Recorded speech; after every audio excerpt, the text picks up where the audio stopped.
একদিনের বৃষ্টিতে হয়ে গেল বন্যা, পানিতে তলিয়ে গেল কৃষকদের ধান। Hey guys, welcome back to new blog. Guys, আজকের ব্লগটা অনেক কষ্টের, কারণ হঠাৎ বৃষ্টি হওয়ার কারণে আমাদের গ্রামে অনেক কিছুই নষ্ট হয়ে গেল।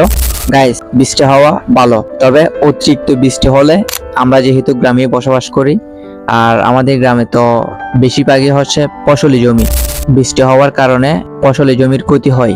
আর এই টাইমটা হচ্ছে বৃষ্টির টাইম, যেহেতু এখন বর্ষাকাল চলতেছে। বর্ষাকাল বললেই ভুল হবে, যেহেতু এখন সকালে অনেক বেশি গরম পড়ছে, অনেক বেশি রোদ ছিল, এখন বিকেলে এসে অনেক বেশি বৃষ্টি পড়ছে। এখন একদমই বর্ষাকাল ধরা যাবে না, এটা গ্রীষ্মকাল আর বর্ষাকাল কি যুক্ত হয়ে গেছে। এখন হচ্ছে 6 ঋতুর দেশ না, আমাদের দেশে হচ্ছে 3 ঋতু।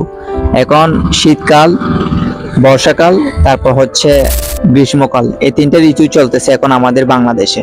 বৃষ্টি হওয়ার কারণে 60% মানুষ শান্তিতে থাকতে পারবে, যেহেতু এটা বাংলাদেশ।